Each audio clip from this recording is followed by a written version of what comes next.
Hello friends, कैसे आप सभी लोग। मैं योगेश फिर से आपका अपने डिस्कशन प्लेटफॉर्म पर स्वागत करता हूं और इस डिस्कशन प्लेटफॉर्म का नाम है नया एकेडमी। तो जैसा कि हम लोगों ने पिछली वीडियो में गॉस थ्योरम का एक बहुत ही सिंपल सा एक्सप्लेनेशन पढ़ा था और उसको वेरीफाई भी किया था कि जो गॉस थ्योरम से रिजल्ट निकल रहा था कि क्या वो वेरीफाई कर भी रहा है नहीं कर रहा है। मैंने उसको वेरीफाई भी किया। तो जिन्होंने उसको नहीं देखा है उस वीडियो को, तो मेरे प्लेलिस्ट में जा करके वहाँ पर पूरा का पूरा आपको मिल जाएंगे। आज हम लोग गॉस थ्योरम के एप्लीकेशन के बारे में पढ़ते हैं, लेकिन उस एप्लीकेशन पे जाने से पहले तीन छोटे छोटे वर्ड हैं वो पढ़ लेते हैं, क्योंकि उन एप्लीकेशन में उन वर्ड का यूज होने वाला है। तो उनका तीन वर्ड कौन कौन से भैया? तो पहला, दूसरा, तीसरा, तीन वर्ड हैं। कौन कौन से? पहला है भैया वर्ड आपका लीनियर चार्ज डेंसिटी, ये पहला वर्ड हो गया। दूसरा वर्ड हो गया surface charge density, surface charge density. और तीसरा आपका है volume charge density, volume charge density. ठीक है। अब देखो यहां पर जो लीनियर चार्ज डेंसिटी का सिंबल होता है वो लैम्डा, सरफेस चार्ज डेंसिटी का जो सिंबल है वो सिग्मा, और जो वॉल्यूम चार्ज डेंसिटी का है वो है रो। ठीक है। फॉर्मूला कैसे लिखेंगे ये भी आपको साथ साथ में लिख लेना है। Q टोटल चार्ज, Q सब में लिख दिया गया Q। ठीक है। अब देखो जरा, यहां पर मैं एक बॉडी या शेप बना रहा हूं, जो एक वायर ले रहा हूं कि जो चार्ज डिस्ट्रीब्यूटेड है वो इस वायर पे वो अलोंग द लेंथ है। वो क्या है भैया इसकी, और इसकी जो लेंथ है वो आपके कैपिटल है, लेंथ में पूरा डिस्ट्रीब्यूटेड है।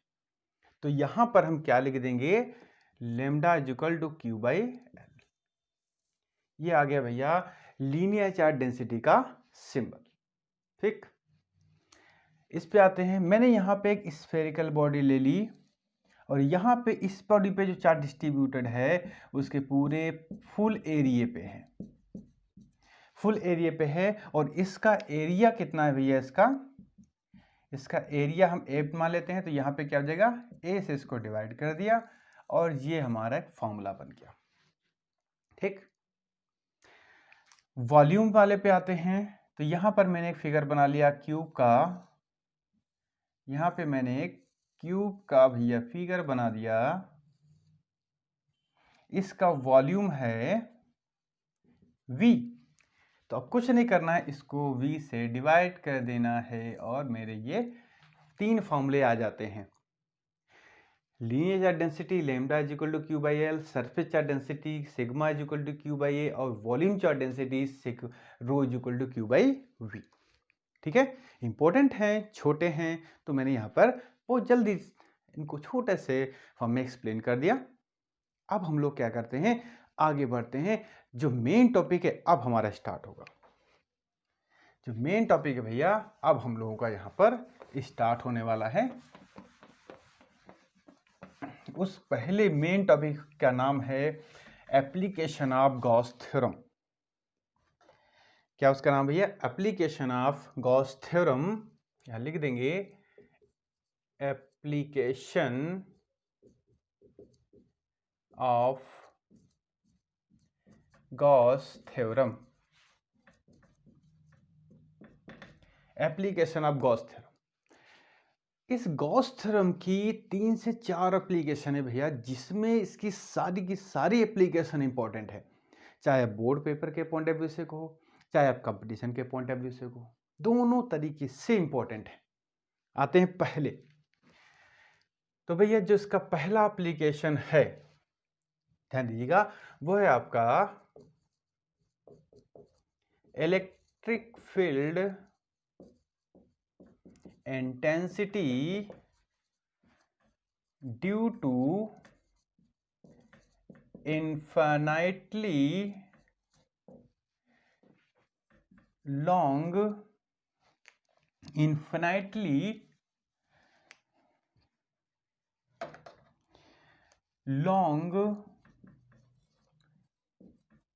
uniformly charged wire.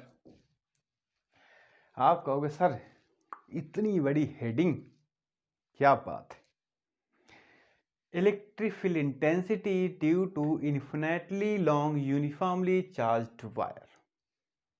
आपको क्या बताना है, एक वायर है इन्फिनेटली लॉन्ग, कितना लंबा है भैया हमको नहीं पता, इस वायर की वजह से हम एक पॉइंट मानेंगे यहां से स्मॉल आर की डिस्टेंस पे पी पर हमको बतानी है इस इन्फिनेटली लॉन्ग वायर जो यूनिफॉर्मली चार्ज्ड है उसकी वजह से यहाँ पे फील्ड कितनी होगी ये हमको पता करनी है। ठीक है, बहुत छोटा डेरिवेशन है, बड़ा डेरिवेशन नहीं है। तो अब हम समझते हैं इसको कैसे सॉल्व करते हैं। तो सबसे पहले हम एक इन्फिनेटली लॉन्ग वायर ले लेते हैं। इन्फिनेटली लॉन्ग वायर में से मैंने एक टुकड़ा ले लिया, छोटा सा ये टुकड़ा। ठीक है, आप कहोगे सर टुकड़ा क्यों ले रहे हैं, इसका आंसर जब हम इस हेडिंग का रिजल्ट निकालेंगे वहां पर आपको देंगे, क्योंकि अभी आपको बताएंगे तो समझ में नहीं आएगा। तो यहां पर मैंने इसको ए ले लिया, इसको बी ले लिया, इसकी लेंथ है आपका स्मॉल एल, मैंने स्मॉल एल लेंथ का छोटा सा टुकड़ा उसमें से ले लिया।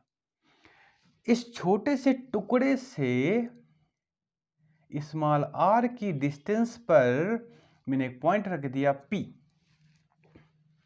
मैंने एक पॉइंट रख दिया पी। तो सबसे पहले अब हम क्या करेंगे, ये जो रॉड है इन्फिनेटली लॉन्ग चार्ज्ड जो वायर है कैसा है, ये पॉजिटिवली चार्ज्ड है। हम सबसे पहले यही मान लेते हैं कि ये जो रॉड है ये पॉजिटिवली चार्ज्ड है। भाई जब हमारे पे ही कंसीडर, जैसे जब खुला छूट दे दिए कि भैया कुछ भी कंसीडर कर सकते हो, तो हम यही मान लेते हैं कि पॉजिटिवली चार्ज्ड है। ठीक, अब हम क्या करेंगे, इस जो पार्ट मैंने लिया है अपने अकाउंट में उस पे मैं 2 पॉइंट ले लेता हूं, एक पॉइंट ये वाला ले लिया, एक पॉइंट ये ले लिया। अब हम निकाल लें कि इस पॉइंट की वजह से यहाँ पे फील्ड किधर है, कितनी है, और इस पॉइंट की वजह से यहाँ पे फील्ड कितनी है, फिर देखते आगे क्या रिजल्ट मिलता है। तो अगर देखें तो इस पॉइंट की वजह से जो यहाँ पे फील्ड होगी, तो इसको मैंने ऐसे मिला दिया क्योंकि ये पॉजिटिव है, यहाँ पर पॉजिटिव जो फील्ड यहाँ पे होगी वो होगी बाहर की तरफ, इसको मैंने E1 नाम दे दिया। ठीक है, क्योंकि पॉजिटिव से इलेक्ट्रिक फील्ड लाइंस बाहर जाती हुई दिखाई देती। यहां से अगर यहां से देखें तो इसको हम यहां ऐड कर दिया, लाइन गलत हो गई थोड़ी सी यहां पे, और इसकी वजह से भी जो होगा वो बाहर की तरफ होगा, ये हो जाएगा भैया E2। ठीक, मेरा मकसद इस फिगर से मैं डेरिवेशन स्टार्ट नहीं होगा, इस फिगर से एक हम सिर्फ कंक्लूजन निकालेंगे, उस कंक्लूजन के लिए ही हम ये फिगर ड्रॉ कर रहे हैं। रिजल्ट जो डेरिवेशन होगा वो तो दूसरे फिगर से होगा, बहुत सिंपल सा है। देखो अब मैं क्या करता हूं, यहां पर एक हॉरिजॉन्टल लाइन खींच देता हूं, यहां पर मैंने एक हॉरिजॉन्टल लाइन खींच दी, ये थीटा है तो भैया ये भी थीटा है, क्योंकि ये जो पॉइंट है वो यहां से बराबर डिस्टेंस पे रखा गया है। अब देखो जरा, ये थीटा है तो ये भी एंगल भैया थीटा हो गया, और ये थीटा है तो ये भी एंगल थीटा हो गया। अब मैं क्या करूंगा, इसको हॉरिजॉन्टल वर्टिकल में तोड़ दूं, तो ये हो जाएगा आपका E1 cos थीटा, और इसका ऊपर एक पार्ट हो जाएगा E1 sin थीटा। ये हॉरिजॉन्टल कंपोनेंट, ये वर्टिकल कंपोनेंट। इधर की बात कर लेते हैं, तो ये हो जाएगा E2 sin sorry E2 cos theta, और ऊपर ये हो जाएगा भैया कंपोनेंट आपका E2 sin थीटा। ठीक, अब देखो दोनों डिस्टेंस से बराबर हैं, तो E1 E2 भी तो बराबर होंगे, E1 E2 भी बराबर होंगे। ये इसकी वजह से जितनी E1 होगी इसकी वजह से जितना E2 को बराबर होंगे। जब E1 E2 बराबर हैं, थीटा बराबर हैं, तो E1 cos theta E2 cos theta ये भी बराबर हुए लेकिन अपोजिट डायरेक्शन में है। ये इधर है, ये इधर है, तो क्या होगा, ये एक दूसरे को कैंसिल आउट कर देंगे। बचेंगे क्या, सिर्फ और सिर्फ हमारे पास वर्टिकल कंपोनेंट क्या हो जाएंगे, ऐड हो जाएंगे, क्योंकि ये सेम डायरेक्शन में। तो यहां पर हमको बस एक कंक्लूजन निकालना है कि यहां पर इस इन्फिनिटली लॉन्ग रॉड की वजह से जो यहां पे फील्ड जनरेट होगी वो सिर्फ और सिर्फ वर्टिकल कंपोनेंट के वजह से जो जनरेट होगी। ठीक है, हॉरिजॉन्टल कंपोनेंट यहां पर कोई भी रोल प्ले नहीं करने वाले। ये आप थोड़ा सा माइंड में रखेंगे, क्योंकि कभी कभी पूछ लेते हैं कि हॉरिजॉन ये जो इन्फिनिटली लॉन्ग रॉड है या वायर है, इसकी वजह से जो फील्ड मिल रही है वो फील्ड कौन से कंपोनेंट प्रोड्यूस करते हैं, कौन से, वर्टिकल कंपोनेंट, क्योंकि हॉरिजॉन्टल कंपोनेंट तो कैंसिल आउट हो जाएंगे। ठीक है, तो इतने से हमको ये क्लियर हो गया कि पॉइंट पी पे जो फील्ड प्रोड्यूस होगी वो किसकी वजह से होगी, सिर्फ और सिर्फ वर्टिकल कंपोनेंट की वजह से होगी। अब हम लोग आगे बढ़ते हैं डेरिवेशन की तरफ। ठीक, पहला पार्ट मेरा सॉल्व। अब देखो यहां पर इसको थोड़ा सा छोटा कर देते हैं। ठीक है, यहां पर मैं यही टुकड़ा उठा लेता हूं, एल लेंथ का जो टुकड़ा है ये आपका पॉजिटिवली चार्ज्ड है। ठीक है, अब हमको क्या पता करना है, यहां पर हमको इलेक्ट्रिक फील्ड इंटेंसिटी लगानी है। ठीक है, और ये क्या है, एक गॉस थ्योरम का एप्लीकेशन है। तो सिंपल सी बात है भैया, गॉस थ्योरम तो यूज करनी पड़ेगी क्योंकि उसका एप्लीकेशन है। तो गॉस थ्योरम को यूज करने के लिए हम क्या मानना पड़ेगा, सबसे पहले क्लोज्ड सरफेस माननी पड़ेगी। ठीक है, तो यहां पे हम क्या करेंगे, यहां पर स्मॉल आर रेडियस का एक गॉसियन सिलिंड्रिकल सरफेस मान लेते हैं। एक गॉसियन सिलिंड्रिकल सरफेस यहां पर मान लेते हैं इस तरीके से। इसको इस तरीके से बनाते हैं भैया, ये है मेरा गॉसियन सरफेस।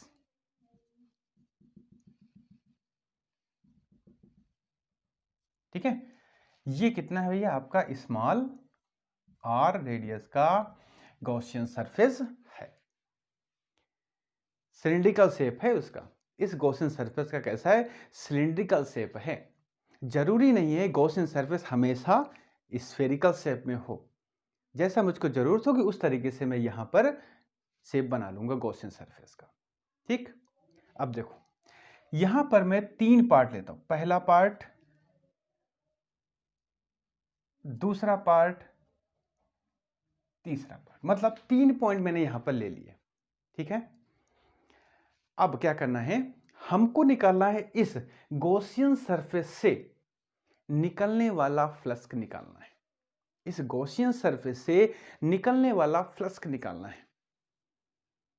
ठीक है, देखो भैया, तो सबसे पहले मैं क्या करूंगा, यहां पर मैं नॉर्मल ड्रॉ कर दूं। इस सरफेस पे नॉर्मल इधर ड्रॉ हो गया, इस सरफेस पे नॉर्मल इधर ड्रॉ हो गया, इस सरफेस पे नॉर्मल इधर ड्रॉ हो गया। ठीक है, क्योंकि नॉर्मल भी तो चाहिए फ्लक्स निकालने के लिए, फाइजिकल ईडीएस कॉस थीटा, क्योंकि थीटा भी तो आएगा। तो यहां पर थोड़ा सा हम लिख दें आपको, गॉस थ्योरम होती क्या है, surface integral E D S cos theta is equal to Q upon epsilon nought. ये किसके बराबर होता है, 5 के बराबर होता है। ठीक है, ये गॉस थ्योरम है। तो देखा हमको थीटा भी तो चाहिए, थीटा किसके बीच था, ई इलेक्ट्रिक फील्ड लाइंस और सरफेस पे बने हुए नॉर्मल के बीच का एंगल। तो यहां पे नॉर्मल तो बना दिया, अब जरा इलेक्ट्रिक फील्ड की डायरेक्शन में बना लेता हूं। तो देखो जरा, ये पॉजिटिव है, ये जो रॉड है, ये वायर है, पॉजिटिव है, तो इसकी वजह से जो फील्ड होगी, सॉरी यहाँ पे थोड़ा सा फिगर गलत हो जाता है, नहीं सही है, सही है, फिगर सही है, फिगर सही है। अब देखो हमको इलेक्ट्रिक फील्ड निकालनी, तो पॉजिटिव से तो इलेक्ट्रिक फील्ड बाहर निकलती हुई दिखाई देती है ना, पॉजिटिव से इलेक्ट्रिक फील्ड लाइंस बाहर की ओर होती हैं। अब जरा हम यहाँ पे देखते हैं, बाहर की ओर किधर होंगी भाई, ये तो लॉन्ग रॉड ऐसे है ना, तो बाहर की ओर ऊपर की तरफ होंगी। तो यहाँ पर हम क्या करेंगे, ऊपर की तरफ हम जाते हुए इलेक्ट्रिक फील्ड लाइन यहाँ पर दिखा देंगे। ठीक, ऊपर की तरफ, यहाँ पर भी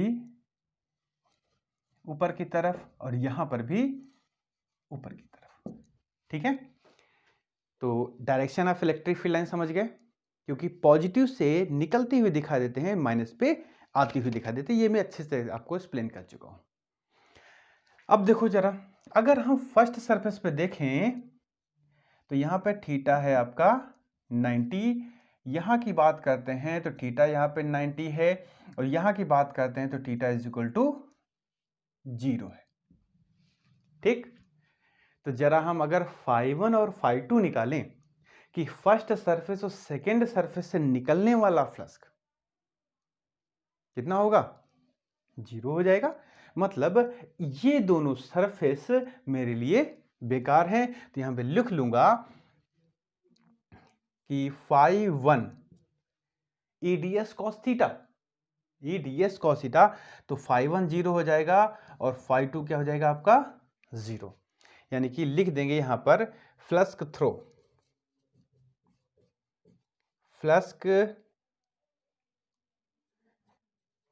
थ्रो, इसको हम थोड़ा सही लिख लें,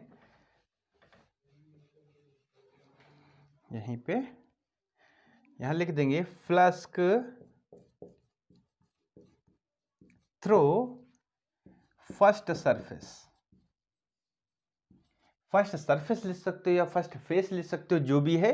तो यहां पे φ1 क्या हो जाएगा 0, तो फिर लिख देंगे फ्लक्स थ्रो सेकेंड फेस या सरफेस। अब सरफेस लिखा है तो सरफेस ही लिखेंगे यहां पर। कितना हो जाएगा भैया, φ2 भी 0 हो जाएगा। ठीक, अब φ3 पे आते हैं। अब हम कहां पे आते हैं, φ3 पे आते हैं। देखो भैया, तो यहां पर फ्लक्स थ्रो थर्ड सरफेस। अब थर्ड सरफेस क्या है, ये सिलेंडर की कर्व्ड सरफेस है। अगर मान लेते हैं ये सिलेंडर है मेरा, इसको अब ऐसे कर लेते हैं, इसको कैप बंद करते हैं। ये इस वाली सरफेस से निकलने वाला फ्लक्स और इस वाली सरफेस से निकलने वाला फ्लक्स तो 0 हो गया, φ1 φ2। बच्ची इसकी जो कर्व्ड सरफेस थी इस पर की बात है। ठीक है, तो अब देखो जरा, अब इस कर्व्ड सरफेस पे थीटा क्या है 0, यानी कि cos 0 की वैल्यू 1, मतलब 0 तो नहीं होगा। तो यहां पर क्या करेंगे, सबसे पहले छोटा सा एरिया कंसीडर कर लेंगे। ठीक है, क्योंकि गॉस थ्योरम क्या बोलता है, छोटा सा एरिया कंसीडर कर लीजिए, उसमें से निकलने वाला फ्लक्स का इंटीग्रेट कर दीजिए, इस सरफेस से निकलने वाला फ्लक्स हमको पता हो जाएगा। ठीक है, तो यहां पर तो क्या लिखेंगे, surface integral E ds cos 0, क्योंकि थीटा कितना है वहां पे 0, तो cos 0 की वैल्यू 1 हो गई ना। तो ये हो गया आपका φ3। तो यहां पर इसको लिख सकते हैं φ3 इज इक्वल टू क्या हो गया, surface integral E into ds। ठीक है, अब अगर हम देखो E तो कांस्टेंट, क्योंकि यहां से यहां तक इस सरफेस तक की डिस्टेंस कितनी r है, तो हर जगह r ही r होगी। तो जो E है वो तो कांस्टेंट हो जाएगा। तो यानी कि φ3 जो होगा वो E तो बाहर हो गया, क्या अंदर बचा ds। अब देखो, अगर यहां पर माने कि बहुत सारे छोटे छोटे हम रीजन इसे ले सकते हैं, तो यहां पर सरफेस इंटीग्रल जो ds होगा किसके बराबर हो जाएगा, curved surface area. Curved surface area यहां लिख देंगे, curved surface area of cylinder. ठीक है, जो भी आप सिलेंडर लिया है तो कितना होता है भैया कर्व सरफेस, 2πr_l,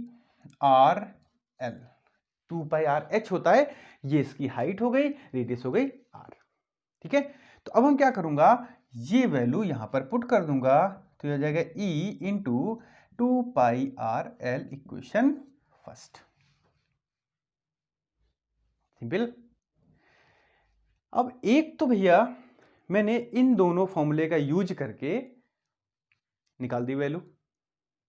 आप सोच रहे होंगे सर आपने ये सब तामझाम जो किया यहीं के लिए कि इधर क्यों नहीं किया? अरे भैया जब हमको पहले ही पता हो गया देख करके कि थीटा इज इक्वल टू 90 रखने पे पूरी वैल्यू जीरो ही हो जानी है, तो उसमें फिर खुरापात करके कोई जरूरत नहीं है। मैंने डायरेक्ट 5 1 5 2 0 कर दिया। ठीक, अब हम आते हैं यहां पर phi is equal to Q upon epsilon nought. यहां लिख देंगे as phi is equal to Q upon epsilon nought. अब देखो जरा, यहां पर जो चार्ज डिस्ट्रीब्यूटेड है वो वायर के लेंथ की डायरेक्शन में है। जो चार्ज क्यू डिस्ट्रीब्यूटेड है यहां पर वो लेंथ में डिस्ट्रीब्यूटेड है, तो यहां पे लीनियर चार्ज डेंसिटी लग सकती है। तो यहां लिख देंगे according to linear charge density क्या होता है, lambda is equal to Q upon l. Length है एल, तो जैसे क्यू की वैल्यू निकाल दो, q is equal to lambda into l. ये वैल्यू यहां पुट कर दो, तो यहां जाएगा phi is equal to lambda into l upon epsilon naught. Equation second आ गई। ये भी फाई की वैल्यू है, ये भी फाई की वैल्यू है, इक्वल कर देंगे। तो यहां हो जाएगा from equation first and second, तो हो जाएगा E into 2 pi R L is equal to epsilon nought. L से एल कैंसिल आउट, क्या आ गया भैया ये E is equal to 1 upon 2 pi epsilon naught lambda upon r। ठीक, आप चाहे इसको आप ऐसे भी याद रख सकते हो, चाहे इसको, क्योंकि अभी तक हम लोग जितने भी फॉर्मूले पढ़ते हुए आए हैं उसमें E is equal to 1 upon 4 pi epsilon naught के टर्म में पढ़ते हुए हैं, या कह सकते हो कि हमको 1 upon 4 pi epsilon naught की वैल्यू ही पता है, 1/2 पाई नहीं पता है, तो हम इसको 4 पाई में कन्वर्ट कर लेंगे। तो क्या होगा भैया, इसको 2 से मल्टीप्लाई 2 से डिवाइड करेंगे, तो इसको हम ऐसे भी लिख सकते हैं 1/4 pi epsilon nought 2 lambda upon R. ठीक है, तो भैया यहां पर ये भी फॉर्मूला है, तो चाहे आप इसको इस फॉर्म में याद रख दीजिए चाहे इस फॉर्म में याद कर लीजिए, कोई दिक्कत नहीं है। अगर आप इस फॉर्म में याद करते हो तो आपको न्यूमेरिकल में यही चीज करनी पड़ेगी, और चाहे आप इसको डायरेक्ट यहां से याद कर लो, कोई दिक्कत नहीं है। ठीक है, तो यहां पर भैया इस पूरे डेरिवेशन का ये रिजल्ट आ गया। अब मैं आपको बताता हूं कि यहां पर मैंने इतना लेंथ क्यों लिया, क्योंकि इनफाइनाइट लेंथ था, कितना लेंथ हमको, कितना लेंथ वायर का पता नहीं, तो हमको कहीं ना कहीं से स्टार्टिंग करनी पड़ेगी। तो मैंने एल लेंथ लेकर के चला और देखा कि फॉर्मूले में जो आंसर आया उसमें तो एल आ ही नहीं रहा है, तो मतलब यहां पे जो फील्ड जनरेट होगी वो इन्फिनाइटली लेंथ वायर की लेंथ पे डिपेंड नहीं करेगी, डिपेंड क्या करेगी, वो पॉइंट कितनी दूरी पर है। समझ रहे हैं, यहां से देखो ये क्या बताता है फॉर्मूला कि इन्फिनाइटली लॉन्ग वायर की चाहे जितनी भी लेंथ, तो हमको उससे मतलब नहीं है, हमको तो ये मतलब है कि वो वायर हमसे कितनी, हमसे वो पॉइंट हमसे कितनी दूर पर है। ठीक है, तो ये फॉर्मूला आपका बताता है। क्लियर, आई थिंक आपको यहाँ पे कोई दिक्कत नहीं होगा, क्योंकि ये वाला फॉर्मूला सिर्फ ये बताने के लिए था कि इस पॉइंट पे जो फील्ड जनरेट हो रही है सिर्फ और सिर्फ वर्टिकल कंपोनेंट की वजह से है, और ये फॉर्मूला जो है वो यहाँ इस डेरिवेशन को स्टार्ट करने के लिए। क्लियर, छोटा सा डेरिवेशन। ठीक, आगे बढ़ते हैं। नेक्स्ट डेरिवेशन, या कह सकते हो गॉस थ्योरम का नेक्स्ट एप्लीकेशन, सेकेंड एप्लीकेशन। वो भैया इतना बड़ा डेरिवेशन नहीं है, इसमें आपने देखा कि दो बहुत भौकाली भौकाली फिगर आ गए, उसमें इतना कुछ नहीं है, वो छोटा सा है, बहुत इजी है। देखो अब जैसे गॉस थ्योरम इंपॉर्टेंट है तो भैया कुछ तो दिमाग इसमें लगेगा लगेगा, क्योंकि ऐसे फर्जी में थोड़ी ना नंबर मिल जाएंगे, क्यों। तो दूसरा है भैया application electric field, electric field intensity due to uniformly charged spherical shell. ठीक है, electric field intensity due to uniformly charge spherical shell. बहुत आसान है। तो भैया सबसे पहले क्या करेंगे, एक सेल तो कंसीडर कर लें। तो यहां पर मैंने क्या किया, एक सेल कंसीडर कर लिया। ये कैसे यूनिफॉर्मली चार्ज है, इसको मैंने पॉजिटिवली चार्ज मान लिया। ठीक है, इसको मैंने पॉजिटिवली चार्ज मान लिया। और इस सेल की भाई कुछ रेडियस भी होगी, तो इसको मैंने कैपिटल आर मान लिया। यानी कि कैपिटल आर रेडियस की एक स्फेरिकल सेल मान ली। तो हम मान लेंगे radius of spherical shell is capital R. ठीक, अब देखो हमको यहां पर 3 केसेस में इलेक्ट्रिक फील्ड इंटेंसिटी निकालनी है। कब, पहले एक पॉइंट, वो पॉइंट यहां पर होगा बाहर, फिर वो सरफेस पर होगा, फिर वो इनसाइड होगा। 3 केसेस में निकालना है। तो भैया देखो, पहला केस आउटसाइड, मतलब वो पॉइंट कहां पर है, आउटसाइड में है। अब देखो जरा, जब आउटसाइड में है तो मैंने कंसीडर कर लिया वो यहां पर है, इस पॉइंट P पर है। वो यहां से कितनी दूरी पर है, वो यहां से स्मॉल r की डिस्टेंस पर है। यहां पर स्मॉल r की डिस्टेंस पर है। तो अब हमको यहां पर गॉसियन सरफेस लगानी है। यहां पर क्योंकि गॉस थ्योरम यूज करना है, तो हमको यहां पर क्या मानना पड़ेगा कि take a Gaussian surface, Gaussian spherical surface, spherical surface of radius small r। ठीक है, तो इसके चारों तरफ क्या हो जाएगा, स्मॉल r रेडियस का एक गॉसियन सरफेस हम कंसीडर कर लेंगे। ठीक, अब जब स्मॉल r रेडियस का गॉसियन सरफेस कंसीडर हो गया, हमको क्या निकालना है, इस पूरे से कितना फ्लक्स बाहर निकल रहा है ये निकालना है। क्या करेंगे, तो सबसे पहले मैं यहां पर एक छोटा सा एरिया कंसीडर कर लूंगा ds। इस पे मैं खींच दूंगा नॉर्मल। अब देखा पॉजिटिव है तो इस पॉइंट पर, पॉजिटिव है तो इस पॉइंट पर इलेक्ट्रिक फील्ड की डायरेक्शन पे किधर होगी, बाहर की तरफ होगी। यानी कि थीटा कितना बन गया, 0। ठीक, अब यहां पर हम क्योंकि गॉस थ्योरम है का यूज करना है, तो भैया गॉस थ्योरम लिख दो, हम का बड़ी बात है। Surface integral E dot ds is equal to Q upon epsilon nought. तो यहां पर surface integral E ds cos theta, theta कितना है 0, तो cos 0 की वैल्यू 1। तो यहां से हम वेक्टर हटा देंगे, Q अपॉन एप्सिलॉन नॉट। तो अब E बाहर निकाल दो, surface integral ds is equal to Q by epsilon nought. आप कहोगे सर E बाहर क्यों निकाला, क्योंकि भैया देखो यहां पर चाहे E ले लो, चाहे यहां ले लो, चाहे यहां ले लो, सब जगह तो रेडियस बराबर ही है, तो E तो कांस्टेंट हो गया। तो यहां पर अब देखो छोटे छोटे पोर्शन रखोगे यहां पर, तो पूरे का सरफेस एरिया आ जाएगा। तो यहां पर लिख देंगे सरफेस इंटीग्रल ds किसके बराबर हो जाएगा, 4 पाई r स्क्वायर के। ठीक, तो E into 4 pi r square is equal to Q upon epsilon nought. तो इसको जब हम इधर लिखते हैं 1 upon 4 pi epsilon nought Q by r square. आप देख रहे होगे कि सर ये तो फॉर्मूला हम पहले कहीं पढ़ चुके हैं। बिल्कुल भैया पढ़ चुके हो, ये E आउट लिख दिया। ये फॉर्मूला पढ़े हैं electric field intensity due to a point charge. ठीक है, तो इस स्फेरिकल सेल से बाहर किसी भी पॉइंट पे जो फील्ड इंटेंसिटी होती है पॉइंट चार्ज के बराबर होती है। ठीक है, ये फॉर्मूला हम पहले पढ़ चुके हैं।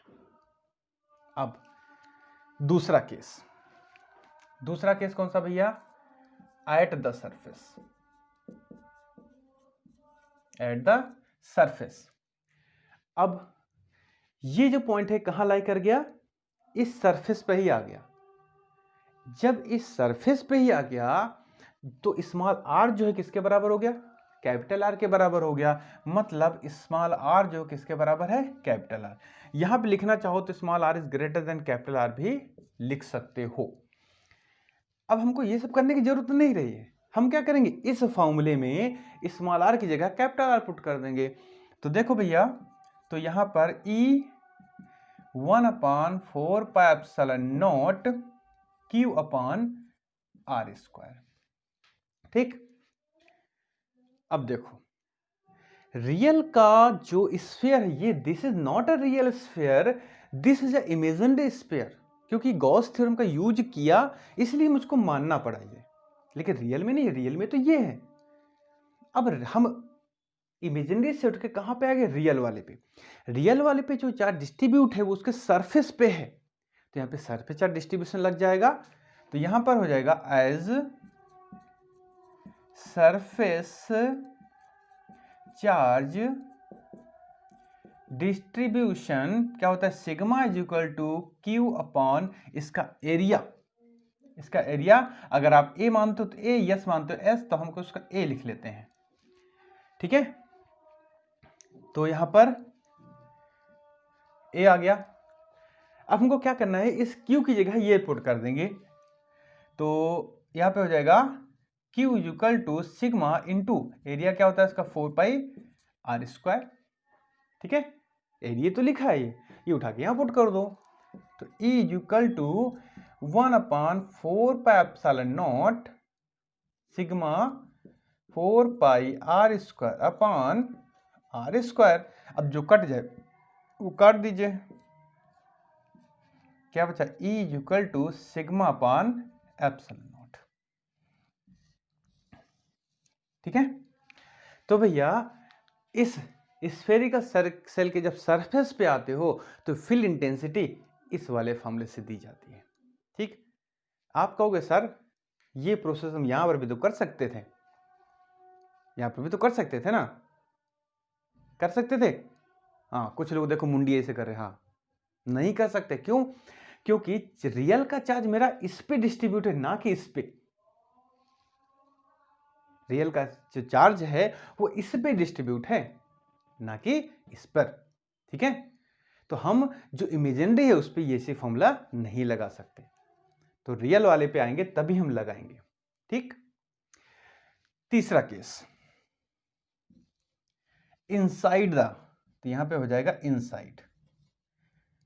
इनसाइड में क्या हो जाएगा? Small R is less than capital R हो जाएगा। ठीक है, अब पॉइंट कहां गया? इसके अंदर आ गया है। और आपको पता है भैया इनसाइड द स्फेरिकल से there is no charge. Charge कहां पे? चार्ज तो सरफेस पे है ना, इनसाइड तो है ही नहीं। तो इनसाइड द इस पे तो क्या हो जाएगा? Q0, तो Q0 हो जाएगा, तो E क्या हो जाएगा आपका? 0 हो जाएगा। ठीक है, क्योंकि चार्ज आपका इसके अंदर नहीं है, इसकी सरफेस पे है, इसलिए जो Q0 हो गया तो E भी क्या हो जाएगा? 0 हो जाएगा। फॉर्मूले आपके सामने है। ठीक, तो यहां पर देखा कि 3 केस हमारे सामने आ गए कि यहां पर E आउट इतना आ गया, E एट द सर्फेस इतना आ गया, और E इनसाइड इतना आ गया। अब तीनों को मिला करके एक हम कंक्लूजन आपको दे देते हैं, आपको वही याद रखना है। कौन सा? एक फिगर, एक ग्राफ में बना दे रहा हूं आपको। इस पे हमने E दिखा दिया, इस पे हमने R दिखा दिया। अब देखो जरा, ये लाइन ऐसे उठी और इसके बाद ये ऐसे, ये एक मैंने ग्राफ बना दिया। ठीक, अब यहां पर small r is less than r, small r is equal to capital R, small r is greater than capital R। यहां पे E is equal to 0, E is equal to sigma upon epsilon naught, और E is equal to 1/4πε0 Q upon R²। देखो भैया, ये चीज जो आपको मैंने बना दी यहां पर, ये आपका इस पूरे का समरी है, ग्राफ है। कैसे रीड करते हैं इसको? यहां पर स्मॉल आर जो है वो है इस पॉइंट की रेडियस, ठीक है। अब देखो, ये है फर्स्ट रीजन, ये है आपका फर्स्ट रीजन जब small R is less than capital R. ये फर्स्ट रीजन है। जैसे जैसे हम इधर की तरफ बढ़ते हैं, स्मॉल आर मेरा धीरे धीरे कम हो रहा है, तो इधर की तरफ बढ़ रहे हैं तो धीरे धीरे स्मॉल आर कम हो रहा है। तो धीरे धीरे जैसे जैसे इधर बढ़ते जाते हैं, स्मॉल आर कम होता है, इंटेंसिटी आपकी बढ़ती चली जाती है। जब आप इसके सरफेस पे आ जाते हो तो इलेक्ट्रिक फील्ड इंटेंसिटी मैक्सिमम हो जाती है। कहां पहुंच गए? मैक्सिमम। और लेकिन जैसे और अंदर आते हो, ये धड़म्ब से जीरो हो जाती है, फिर जीरो ही आगे चलती है। फिर जैसे इसके अंदर आओगे, जब तक सेंटर पे नहीं आ जाओगे, तब तक इलेक्ट्रिक फील्ड इंटेंसिटी जीरो रहती है, ठीक है। तो यहां पर आपको इस ग्राफ को देख करके आप चाहे जैसा भी हो कंक्लूजन निकाल सकते हो, ठीक। तो आज भैया हम लोग इस वीडियो में गॉस थ्योरम के दो एप्लीकेशन डिस्कस कर लिए। नेक्स्ट वीडियो में हम लोग गॉस थ्योरम के दो एप्लीकेशन जो बहुत ही ज्यादा इंपॉर्टेंट, ये भी इंपॉर्टेंट है ऐसा नहीं है, जो अगली डेरिवेशन है ये भी बहुत ज्यादा इंपॉर्टेंट है, ठीक है। तो इसको आप लोग रिवाइज करिएगा। अगर जहां कहीं भी दिक्कत आए, बिल्कुल भैया ये आपका अपना प्लेटफॉर्म है, यहाँ पे जैसा भी आप जो भी जैसा भी क्वेश्चन पूछ सकते हो, आप फ्री हो पूछने के लिए, आपको आंसर मिलेगा, ठीक। तो इसी के साथ ही भैया मिलते हैं नेक्स्ट वीडियो में। तब तक आप अच्छे से तैयारी करिए। Take care and bye bye.